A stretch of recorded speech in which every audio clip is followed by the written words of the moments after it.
Ако попитате 10 души какво трябва да спрат да консумират, за да постигнат здравословно тегло, повечето от тях ще ви кажат мазнини. Но истината е, че не мазнините карат човек да пълнее, а излишъкът от енергия, т.е. калорийният дисбаланс. Мазнините сами по себе си не са врагът на тялото, а са жизненно важен компонент на мозъка, хормоните и психиката.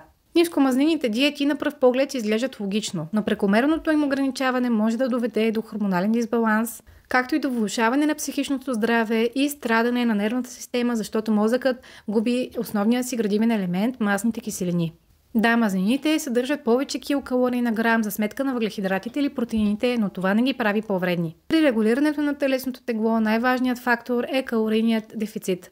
Тоест, независимо колко мазнини приемаш, отново ще постигнеш здравословно тегло, стига да приемаш по-малко енергия от храната, отколкото изразходваш. С други думи, качването на тегло не идва от конкретен макронутриент, както са въглехидратите или мазнините, а от излишъкът на енергия. Мазнините участват в синтеза на витамин D, в усвояването на масно разтворимите витамини, в синтеза на полови хормони не само, в регулиране на кортизола. Омега-3 масните киселини, които се намират в мазните риби, например и в морските дорове, участват в подобряване на психичното здраве и укрепване на нервната система, както и в понижаване на възпалението. Затова, ако не искате нестабилно настроение, хормонални нарушения, емоционален глад, колебания в енергията, то приемайте достатъчно мазнини. Съвременните препоръки са 30-35% от дневните калории да идват от мазнини. Зехтин, авокадо, ядки, семена, риба – това са все източници на здравословни мазнини. В нашата книга "Калориен дефицит. Принципи на здравословното отслабване" показваме именно как да постигнете този баланс на макронутриенти, за да постигнете здравословно регулиране на теглото, без да изключвате хранителни групи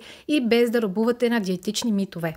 Нашият подход включва адекватен прием на мазнини, достатъчно протеини, достатъчно фибри и качествени въглехидрати. Ще научите също и как да се справите с емоционалното прияждане и другите самосаботиращи програми пред постигането на здравословно тегло. Ако видеото ви е било интересно, последвайте ни и го харесайте.